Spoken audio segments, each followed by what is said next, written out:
사랑하고 존경하는 성도 여러분, 설 명절 잘 지내고 계십니까? 설 명절 기간이지만 이렇게 주일 아침 모여서 하나님께 예배드리는 지혜로운 성도 여러분들을 우리 하나님께서 기억하시고 여러분의 예배를 받아주실 줄로 믿습니다.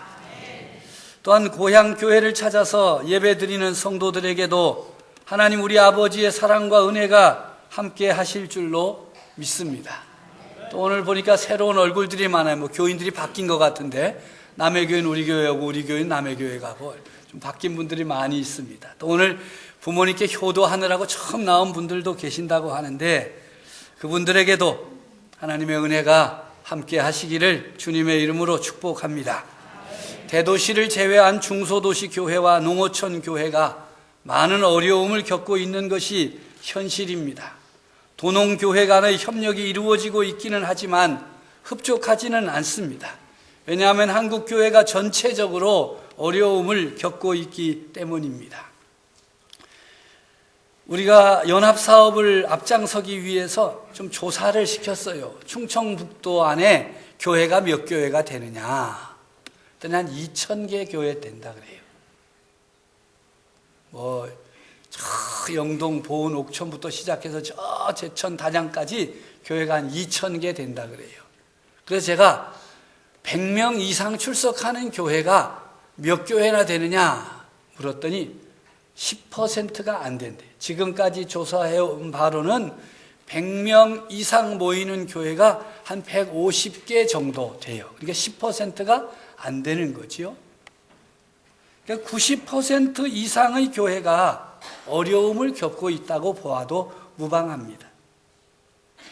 고향교회, 시골 농어촌 교회와 또 우리 교회가 함께 부흥할 수 있도록 동행하는 교회가 될 수 있도록 기도와 격려 또 도움의 손길을 펼쳐나가는 성도들과 우리 교회가 되어지기를 간절히 소원합니다. 또 이 설날에 어려움을 겪는 사람들이 있습니다. 복음 들고 열방으로 나간 선교사님들입니다. 저는 어제 독일에 있는 서영규 선교사님과 공짜 전화를 했습니다. 카톡으로 하니까 그거 좋더만요. 서 선교사님이 제게 카톡을 보냈어요. 설에 잘 지내시라. 제가 즉각 무료 통화 전화 버튼을 눌렀더니 착각 같더라고요. 음성은 똑같더라고요. 감사한 것은 모든 가족들이 잘 지내고 교회도 평안하다는 것입니다. 그리고 자랑을 하더라고요. 물어보지도 않았는데 목사님 우리 교회 교인이 많이 늘었습니다. 어찌된 일이냐 그랬더니 작년 어른 교인들은 그대로래. 그런데 청년 사역에 힘을 쏟았더니 처음 갔을 때 한 10여 명 모였는데 지금 40여 명 모인대. 여기는 왜 안 늘리는 거예요? 이분들은 믿음이 원래 좋은 거예요? 그래가지고 교회가 전체적으로 2배가 됐다는 거예요. 그런데 그 선교사님 하는 말이 목사님 그런데 똑같아요. 뭐가? 재정은 똑같아요.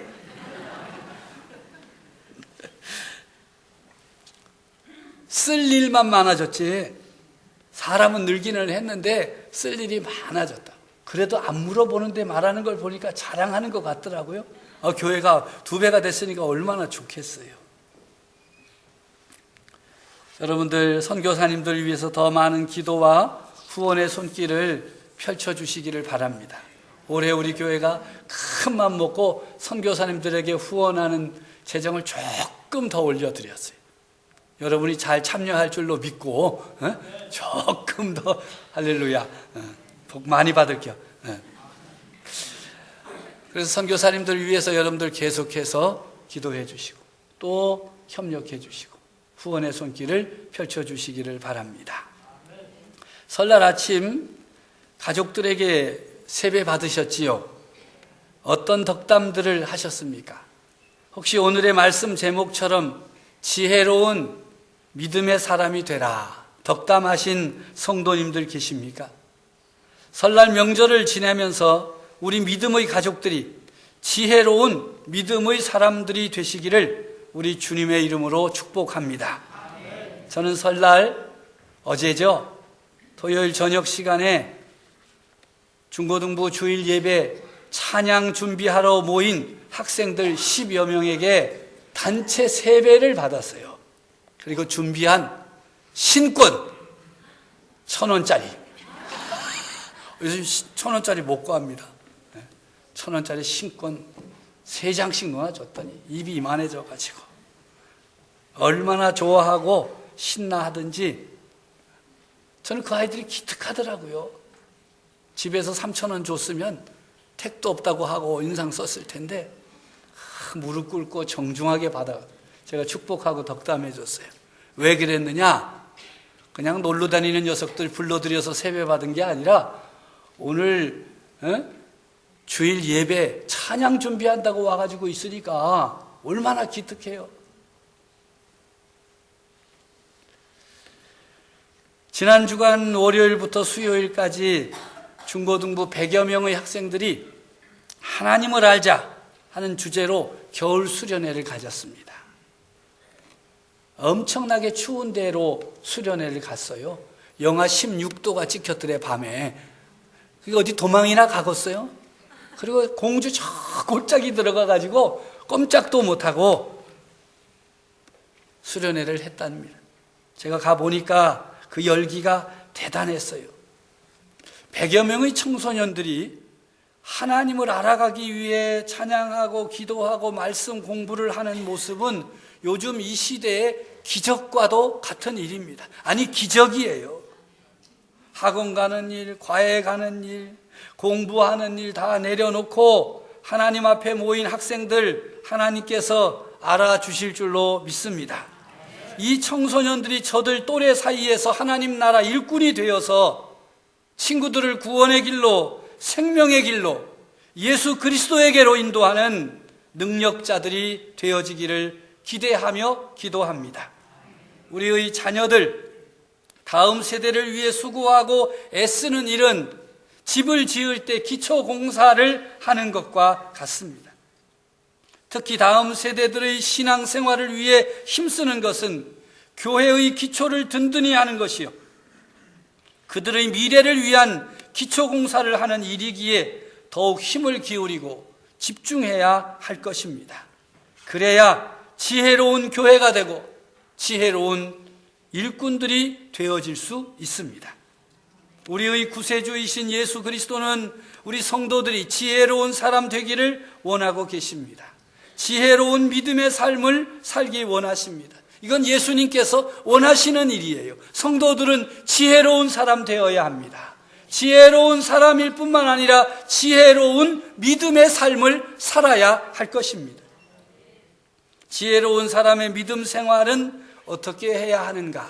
오늘 성경에 보니까 첫째로는 분별을 잘해라고 말씀하십니다.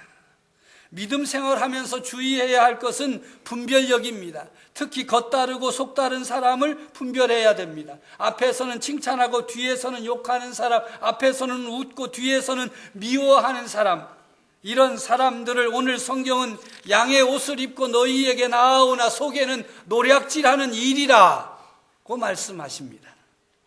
양의 옷을 입었다는 것은 무슨 뜻입니까? 순한 척, 희생하는 척, 착하게 보이고 순수하게 보이려고 한다는 것입니다. 법 없이도 살 사람처럼 보인다는 것입니다. 사랑도 베풀고 잘 섬기고 잘 받들어 줍니다. 그래서 많은 사람들의 마음을 훔칩니다. 그런데 그 속에는 노략질하는 이리가 들어 있습니다.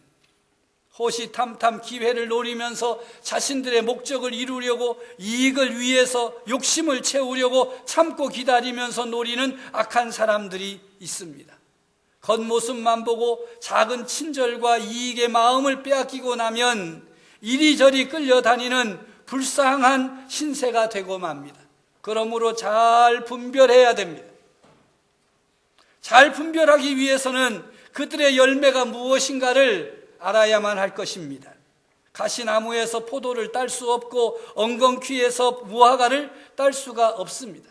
좋은 나무마다 아름다운 열매를 맺고 못된 나무가 나쁜 열매를 맺는 것처럼 좋은 나무가 나쁜 열매를 맺을 수 없고 나쁜 열매가 아름다운 열매를 맺을 수 없습니다. 우리 그리스도인들에게 아름다운 열매는 무엇이며 나쁜 열매는 무엇으로 분별할 수 있겠습니까? 오직 하나님의 말씀으로 분별해야 합니다. 예수님께서 행하라고 하는 대로 살고 있는지 살고 있지 않는지 하는 것으로 분별해야 됩니다. 그가 좋은 나무인지 나쁜 나무인지를 알아차려야 하는 것, 진짜 선지자인지 거짓 선지자인지를 제대로 파악하려면 하나님의 말씀을 기준으로 파악해야 됩니다. 나에게 얼마나 잘해주는지, 나에게 얼마나 이익을 주는지, 나에게 얼마나 미소 짓고 다가오는지 자기를 중심으로 판단하면 안 됩니다. 절대 그 사람 그럴 사람이 아니라고 하는데 들어보니까 자기에게 잘해줬다는 거예요. 자기에게 사랑을 베풀고 자기를 도와주고. 그러나 성도 여러분, 자신을 중심으로 판단하면 흐려지게 돼 있어요.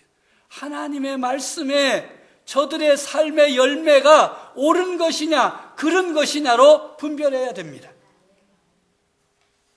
그래야 그들의 열매로 그들을 알아내라고 알아차리라고 하신 주님의 말씀을 순종하게 될 수 있습니다.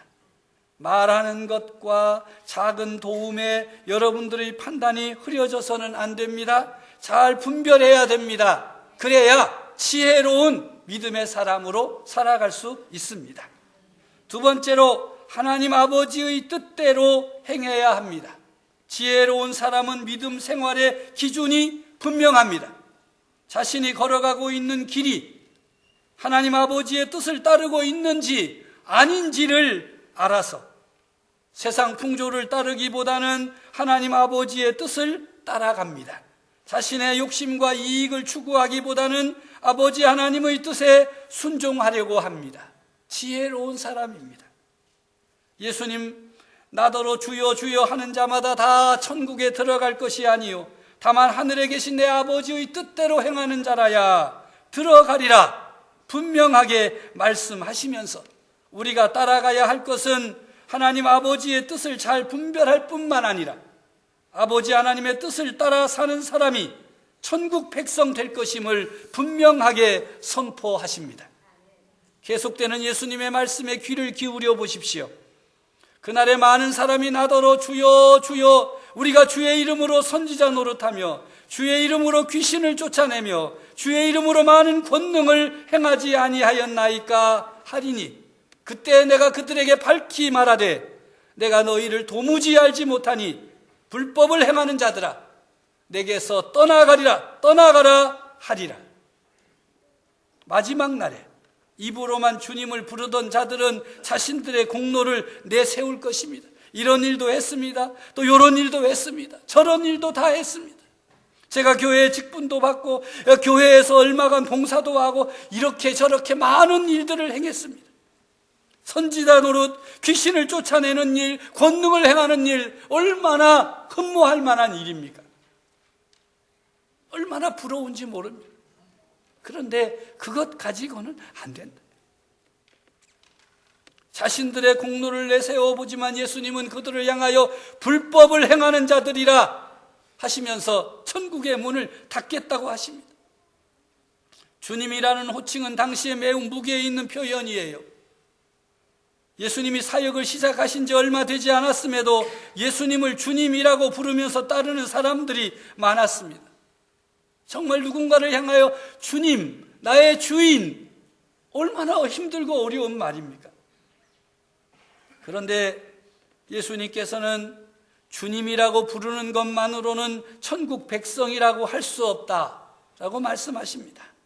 심지어 주님의 이름으로 선지자 노릇한 사람, 귀신을 내쫓은 사람, 많은 능력을 행한 사람들조차도 천국 백성이 아닐 수 있다는 예수님의 선언은 다시 한번 저 자신의 모습을 돌아보게 만듭니다. 하나님의 백성은 예수님의 말씀에 순종하는 일을 우선으로 행해야 합니다. 특별히 능력을 행한다고 하면서 하나님의 영광을 가로채지 않도록 주의해야 합니다. 늘 깨어서 자신과 교회를 돌아보아야 합니다. 많은 권능을 행해도 하나님의 백성이 아닐 수 있다는 예수님의 경고를 기억하여야만 할 것입니다. 기도하는 대로, 원하는 대로, 섬기는 대로, 봉사하는 대로 모든 일들이 잘 이루어진다고 이만하면 됐다, 안심하지 마십시오. 잘 되어질 때 조심해야 됩니다. 형통할 때 주의해야 합니다. 정말 이 길이 하나님이 원하시는 길인지, 하나님의 뜻대로 행하고 있는지 돌아보아야 할 것입니다. 우리말에 뭐로 가도 서울만 가면 되고, 어찌됐든 부자만 되면 되고, 어찌됐든 성공만 하면 된다고 하는 세상 풍조를 따라가다가는 성공하고 형통하는 것 같고 모두가 잘 되는 것 같아도 예수님 앞에서 불법을 행하는 자들이라고 하는 책망을 받을 수 있음을 기억해야 할 것입니다. 그래야 지혜로운 사람이며 지혜로운 믿음 생활을 할 수가 있습니다. 세 번째로, 반석 위에 집을 지어야 합니다. 지혜로운 사람은 집을 지을 때 눈에 보이지 않는 부분, 기초를 가장 중요하게 생각합니다. 기초가 튼튼하지 아니하면 작은 흔들림에도 무너지기 때문이지요. 집이 무너지면 아무 소용없습니다. 아무리 화려하고 번쩍거리고 참 다른 사람들이 볼 때 탄식을 금할 수 없을 정도로 멋지게 지어도 무너지면 아무 소용없어요. 수고한 것이 헛수고가 되고 맙니다. 아니, 짓지 아니함만 못합니다. 그 피해는 다 계산할 수가 없습니다. 요즘 세계 곳곳에서 지진으로 인해서 많은 피해가 일어나고 있지요. 그 중에 가장 심한 피해는 집이 무너지는 것이고 그 집안에 있던 사람들이 죽거나 부상을 당하는 것입니다. 기초가 든든하지 않으면 아무리 멋진 집도 소용이 없어요. 작은 지진에도 다 무너지는 거예요. 우리 교회가 이곳에 성전을 건축하려고 여러 가지 수속을 밟고 설계하고 드디어 건축을 하는데 집을 짓지는 않고 땅만 파는 거예요. 얼마나 깊이 파는지. 와보면 또 땅 파고 있고, 그 다음날 와도 땅 파고 있고, 땅만 파. 나는 빨리 뭐가 올라갔으면 좋겠어요? 탁탁 해치우고 그냥 위로 쫙 올라가면 좋겠는데 오면 땅만 파. 땅만 파는 게 아니에요. 그 다음에는 또 거기다가 철근을 깔아놓고 밑바닥에 콘크리트를 갖다 쏟아붓는데 얼마나 많이 붓는지. 아유,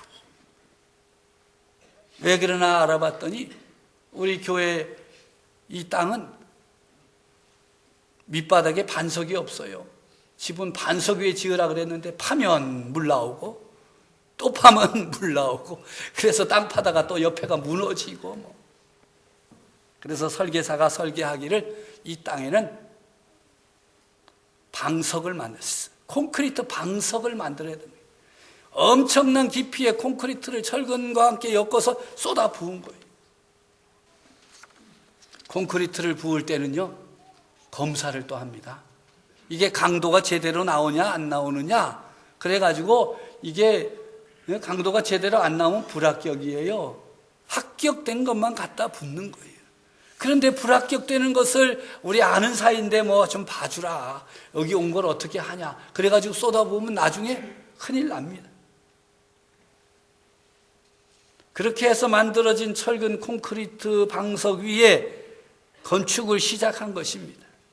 눈에 보이지 않는다고 소홀하게 하면 전체가 무너지는 불상사가 발생하기에 수많은 감독관들이 나와서 살피는 것입니다. 예수님은 이렇게 말씀하십니다.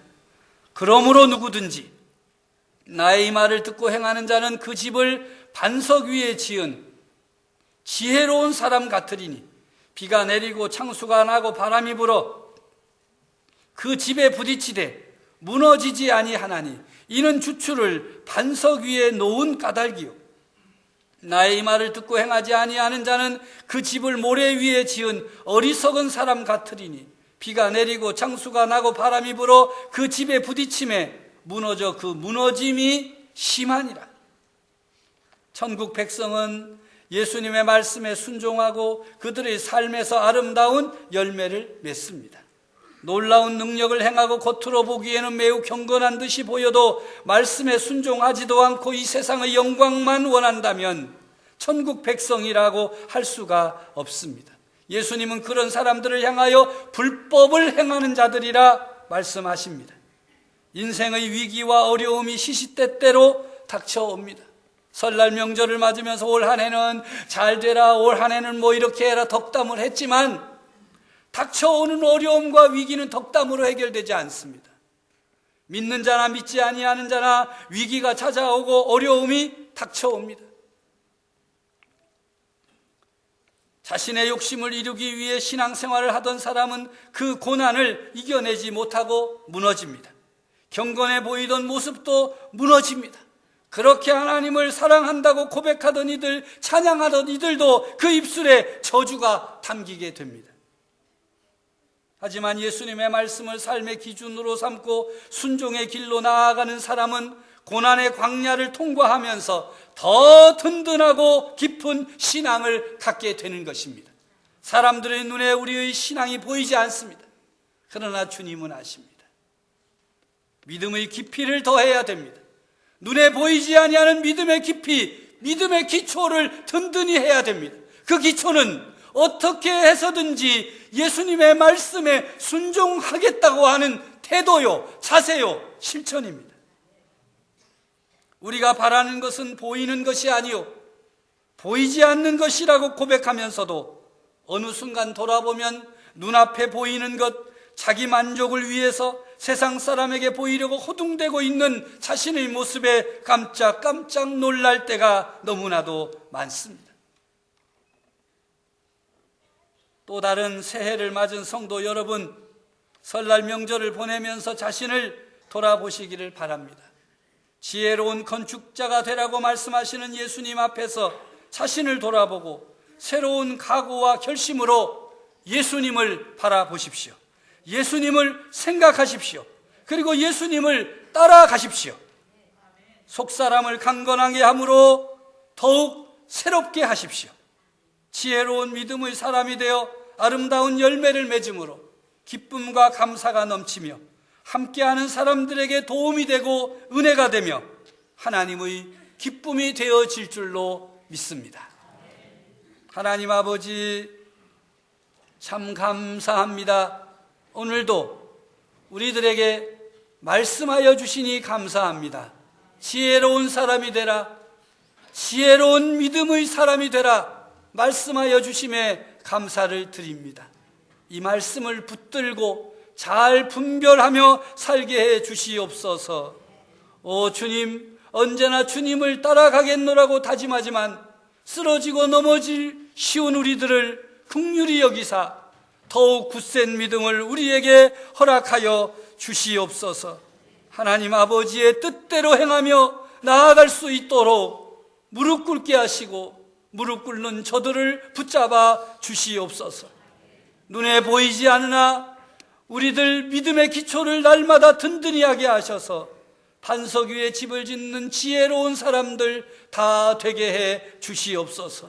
믿음의 집 잘 짓고 주님 앞에서 칭찬받는 성도들 모두가 되게 하여 주옵소서. 예수님의 이름으로 기도하옵나이다. 아멘.